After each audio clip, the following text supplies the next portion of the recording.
Hi, I'm Dr. Annette Mercatante from the St. Clair County Health Department. And I'm Justin Westmiller from the St. Clair County Homeland Security and Emergency Management Division. And as usual, we're here to answer your questions live, so feel free to write those in and send them to us. We'll start out with our data, our up-to-date. And on the screen you'll see our up to the day today's update. Sorry. We have a total of 797 cases cumulative with 138 hospitalizations and 53 deaths. What that really means though is for the past week we've had 48 new cases and our average new case count 6.9, around 7. You'll notice that from last week that is down a little bit. And I just want to say that it looks to me, so far, we're doing pretty good. Thank God, but we seem to be doing pretty well. Next page will show our graphs, and you can see how we have, again, initially the big spike with a little bit of up and down as it tapered down into those months in June when we were hardly seeing cases at all, and then we have come back up. And if you'll notice at the top of that last peak recently, we're seeing a plateau or even a somewhat of a decrease. It's a little too early to say where that's going, but certainly it's good news that we're not seeing a continual increase over the past couple of weeks. The next graph shows our daily testing, and as I mentioned, our daily testing continues to be consistent as well as a consistent low positivity rate. This is good. It means our positivity rate isn't because we're doing less testing, it's because the virus seems to be circulating at a similar amount, about that 3% range. We added a table here because last week we were asked about symptoms local to our community. I had at hand only our regional data, but this is the symptoms for St. Clair County in all of our cases since March, and you can see that overall we have about a 14% positive test rate for people who have no symptoms at all. By far the biggest symptoms are fatigue, weakness, cough, and fever, followed closely by muscle aches, headaches, and then we get into chills, shortness of breath, and congestion, sore throat, and then that loss of taste or smell, which everybody loves to talk about, that's at 35%. So again, the standard run-of-the-mill, there's nothing that stands out here to me. What you should see is that there's a wide range of symptoms, some of them that can be very mild and very closely mimic a common cold or even just allergies, which is why we want people to get tested with even mild symptoms. It's really hard to differentiate. Of course, any kind of worsening symptom, a worsening cough, or a change in your symptoms should also prompt you to get tested. And as always, I want to guide everybody back to our dashboard on our webpage, scchealth.co, where you can get daily updates as well as great links to all of the best resources we have throughout the state and the nation. So that's our data for today. I just wanted also to just mention very quickly a little change in our clinic status. As you know, we've been having drive-up clinics every Tuesday here at the health department in the morning.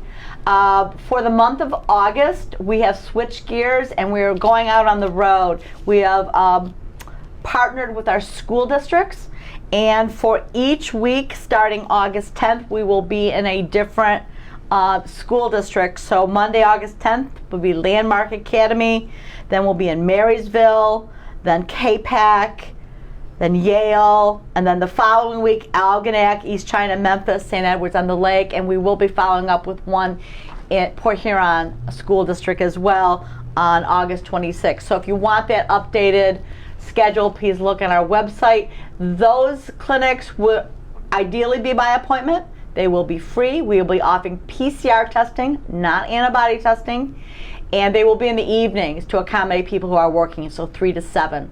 So we moved it up a little bit. We'll also, very importantly, be offering immunizations for kids up to the age of 18.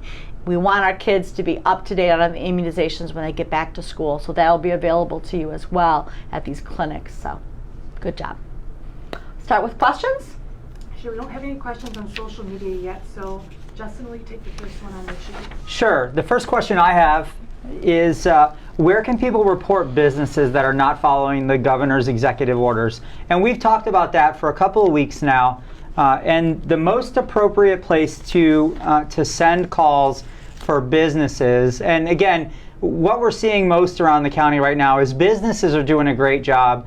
It's the people coming in and things like that. And so businesses can, or for people seeing businesses not doing it, but most of the businesses are doing a great job. But anybody can give a call to 855-SAFE-C19, and that goes to MIOSHA, and MIOSHA will follow up. But for the most part, we've seen all of the businesses, or most of the businesses around the county, do a really great job with this. And we just ask that everybody keep that up. Keep doing what you're doing. And of course, we're not opposed to giving us a call at There it is. 97-5300. We do take those calls. We'll forward them to MIOSHA. But if they're local businesses, especially if we're getting numerous complaints about it, we have a process in place where we also reach out, Right. provide them warnings. And there is the capacity under the Public Health Code to order cease and desist orders for them if they're really in non-compliance of the law. So don't hesitate to reach out and talk to us. Okay.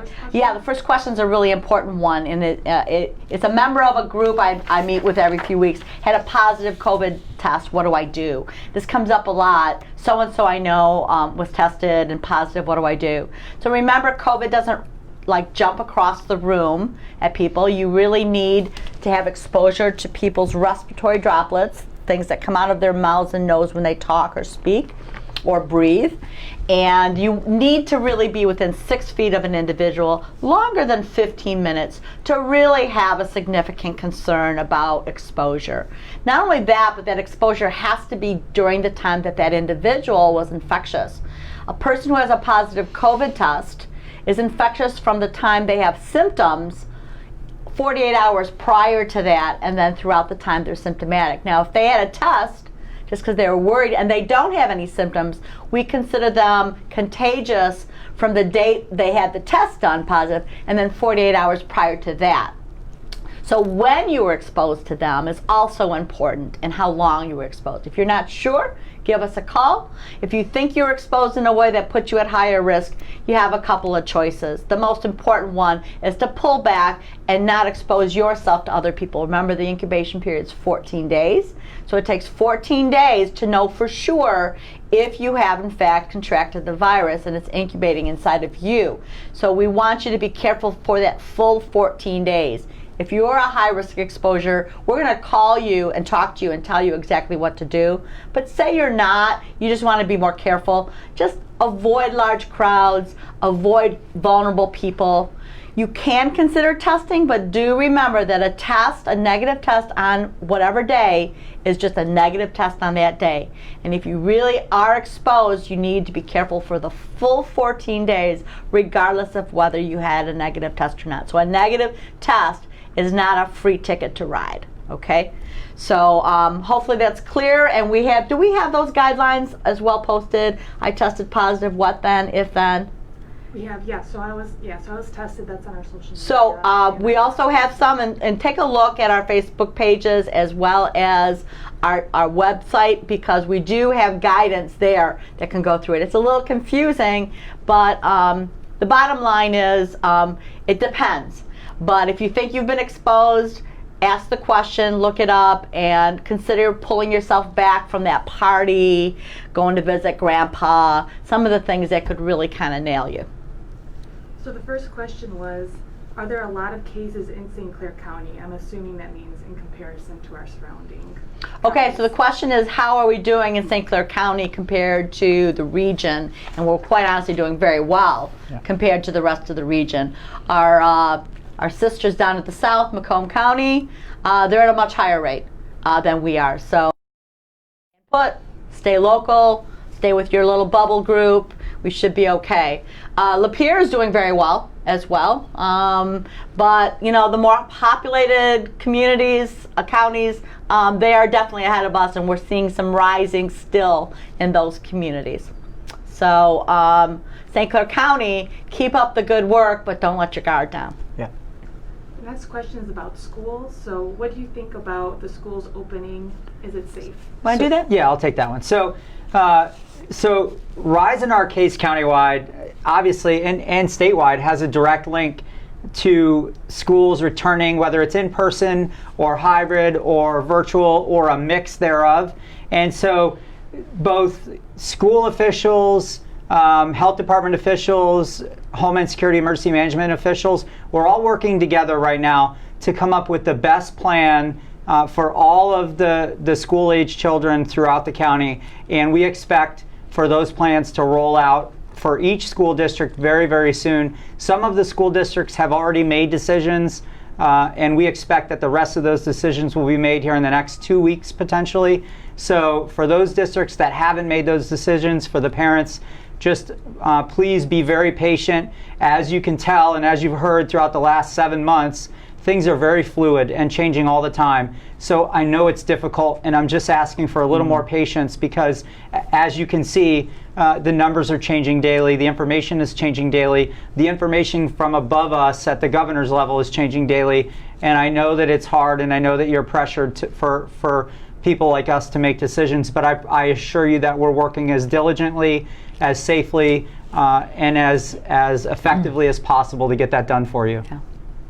Next question, are you still breaking down where the confirmed cases are turning up, like St. Clair, Marysville, Port Huron, etc.? Yeah, we still follow the zip codes, the townships. More importantly, we follow the clusters as far as where people have been. Right. We have a long list of outbreaks from various events, various things that we follow along.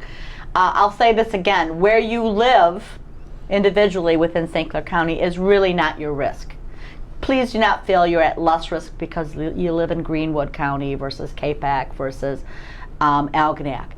The risk is what you do and where you go and how many people you're exposed to. With our current rate of infection, if you get exposed to 100 people closely, there's a good chance that one of them might have an infection. So if you keep your surroundings limited, you're not spending a lot of close time, and you know the people you've been with, you're going to have a much greater chance of not getting exposed. And if I could jump in on that too, should you be exposed and you've been contacted by the health department, or pick up the phone. Yes, that's exactly where I was going. Please, please, please pick up the phone, and if you get in contact with what are called contact tracers, don't think that you're in trouble, or don't think that they're there to dig into your life. They're not there to do either of those things. You're not going to go into some list where we're saving your personal information. All those fine people are doing, and they're just nurses at the health department. They're only there to get information to stop the spread of the infection. So they are not the enemy. The only enemy here is the virus. So we're just trying to get the information out to our community to ensure that we can continue to stop. And we're not the quarantine police. There it is. Okay? We're not the quarantine police. Right. We're there to support you and to guide you in That's understanding what activities are going to put other people at risk. And I have absolute confidence that none of you want to be the ones to give grandpa an infection that puts him in the hospital, right? None of us want that. So we're just there to support you so you understand your actions and what can and cannot be a higher risk. It's about, I've said this before, it's not about safe. Unless you're living in your house with no visitors, nothing in or out, this risk is for everybody. And so there's risk and riskier and riskiest. And we just want you to understand when you make choices to do things, where you're putting your risk. That's all it is. Yeah. Just people there to help people in our community. That's all. All right, next question. There's a business in St. Clair only wearing shields and no masks. Is that safe? Many employees are only wearing shields. So shields have come up a lot, and the official response from the state is a shield is not a replacement for a face mask. Most of the information, the data, and the research we're getting about face coverings, face masks that cover the nose and the mouth. And shields, if you notice, are open. Most of them are open from the sides and the bottom. So there's a very good chance a shield is not really protecting other people or yourself, more importantly, not yourself, from the virus if it's circulating, because the air is just going in and out. Now, is it better than nothing? Yes. Because if you do talk with a shield on, or sneeze, or even breathe, you can see how that barrier would help in some way. But it's certainly not as good as a face mask, and we don't consider it a replacement. All right, next question. I read an article this morning that reported hostility to healthcare workers. Has there been any problems here in the county? Are you aware of any? I don't I'm believe. not aware of I don't any. believe we've had any reports of hostility Not aware towards. of it. And if there is, towards please any- let us know. That would be Yeah. a tragedy. Our healthcare workers are our heroes, along with our public health workers. But no, I have not heard that. I don't believe we've had any in our county. All right. I think there's hostility because people are stressed out, and I Yeah. think that's something we all have to think about is what we need to do to feel calmer. I know I feel stressed out. Go ahead. Waiting for more questions. Will you take your second? Sure, I will. So the question that I answered a minute ago was actually the second, but I'll answer the third one. And the third one is, will law enforcement, such as the Coast Guard, our County Marine Division, et cetera, be on the river for the float down, and will the float down actually take place? And both answers are yes. The float down is scheduled to be next Sunday, and we will be responding to people on the water for the float down. That event is still scheduled, and the Marine Division will be out there, the Coast Guard will be out there, our other law enforcement partners will be out there from both sides of the fence. Our Canadian partners will be out there as well, and we will be out there in force to ensure the safety of all the participants. And remember what I just said, that the more people you're exposed to in close quarters for a duration of time, more than 15 minutes, the greater your chance of contracting the virus, okay? So be cautious, people. Be careful. Consider that carefully Yes. before you go into a big crowd like that for a long period of time. And I'm going to throw a little safety plug in too. Understand that when you get on the St. Clair River and you float from Lighthouse Beach all the way to Marysville, one, that's a long run. Two, make sure that you have a couple of things. Make sure every person that goes with you has a personal flotation device. Make sure that you have a way to contact individuals should you be stranded somewhere. Make sure this year especially you do everything you can, have a paddle with you, have a way to keep yourself from going into Canadian waters, because as you know, the border is closed, and CBSA is not looking kindly on people who could potentially have COVID ending up in Canadian waters, I promise you. So just do what you can to stay on the United States side and keep yourself safe. And that's all I'll say about that. All right. Pick another year. All right, so this is a question we had on the post from yesterday. Is there a way we can find out what treatments our hospitals are currently using to treat patients with COVID? The question is there a way hospitals are using to treat COVID? And the answer is, well, unfortunately, the best way is if you land in the hospital, get treated for COVID. Our hospitals are using the best evidence. I talk to our providers on a regular basis, and they're following guidelines as well as some of the new research. So they're using the best treatments available. They have access to remdesivir, and like all of our hospitals across the country, we are seeing an improvement in outcomes because they're doing a better job understanding how to treat. We can have Dr. Brooks back one of these days, and we can talk a little bit more specifically about what the hospitals are doing. Okay. But I think they're in good shape. My sense is they're doing a good job.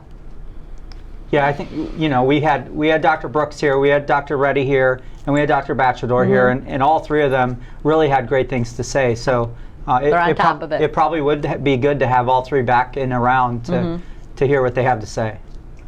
Another question we got on the post was, how many false tests have we seen in our county?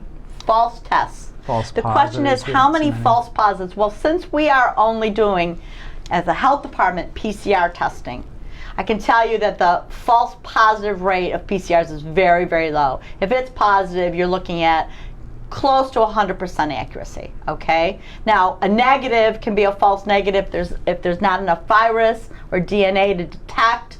So that's a little bit more likely, but as far as a false positive, I would say very, very low. Now, a false positive antibody test, there's probably a lot of those around. Yeah. And we don't count those as positive cases unless there are very clear other criteria that put that in the realm of a positive test. In fact, for antibody tests, we really push people to go ahead and get the PCR testing as well. So I would say if we're counting them as a positive, if you're seeing them on here, very few of them are falsely positive, okay? That would be my impression, and I think that's the impression throughout the state, because I know how we count these, and I know the work that goes into this before we put it into the system. Right. Okay. All right. Any anticipation of getting a rapid test machine for our area? Okay, the rapid testing hospitals, and our hospitals are using it. It's just generally not used indiscriminately for everyone because they're limited. Our hospitals are very limited in the reagents and how they use it. So each hospital system has the ability to do that. They're generally holding off for their inpatients and some of the more acute care stuff that they're doing. I am hoping that as this event continues, we will see expansion of testing capacity to the point where we can test you and have an immediate answer that's somewhat reliable. I am hoping that's coming. And I can talk a little bit about that too. So some of the testing machines that you're also asking about are being federally kind of passed out or managed from a federal level. So a lot of the doctor's offices in the state actually don't have access to them. They're being centrally managed at the federal level. So as much as we would like them, and trust me, we've worked on this for months, we don't have access to them because they're being sent to the hotter spots in the country, and unfortunately, or very fortunately for us, we don't necessarily need them right now. No. Places like Florida and Arizona and Utah and that's probably well that and California and New York. The good is not taking as long to come back. We are seeing most of our test results coming back in 3 days or so, average. So that's the good news. People aren't waiting weeks for their results anymore. Right. For now. Next question. A friend of mine is having a baby in the next week or so. Can you talk about safety measures new parents should take to limit exposure to newborns? Right. No visitors? Should everyone get tested? Wear masks? So the question is about pregnancy and COVID, and unfortunately I would have to say that we don't know a lot about it, although the preliminary information is very reassuring that COVID passed along to a newborn. But let me do a little more research on that and get a little bit more accurate information for you. Honestly, that's a really emerging topic, and I don't want to mislead you. I would say that, like anybody else, you want to be careful with masking and exposure and spending a little bit more time keeping your baby away from large crowds, etc. But more to come on that. I'll get back to you. All right. Doc, the third question on your sheet. Where can I get a PCR test? Here. You can get a PCR test here on Tuesdays. Well, now at those right now. clinics. Yep, at the clinics. In August and after August, providing tests. So you can also get a doctor's note and go to any one of the hospital facilities. You can go online, go to our website. We have a full list of resources of where you can get tested. PCR testing is the standard test you're going to receive almost everywhere. All right. Justin, do you have another question on your sheet? I don't. I have one that I want to talk about. Yeah. Okay, this is a big one. What's COVID and the flu? And this is a really important topic because it's August. We're looking at flu season starting again and pretty soon. So COVID and the flu are different. They are not the same. They're often compared because we have decades and decades of data and research, so we understand flu. So we're always comparing COVID to flu. They are both viruses, and they're both viruses that primarily impact the respiratory system.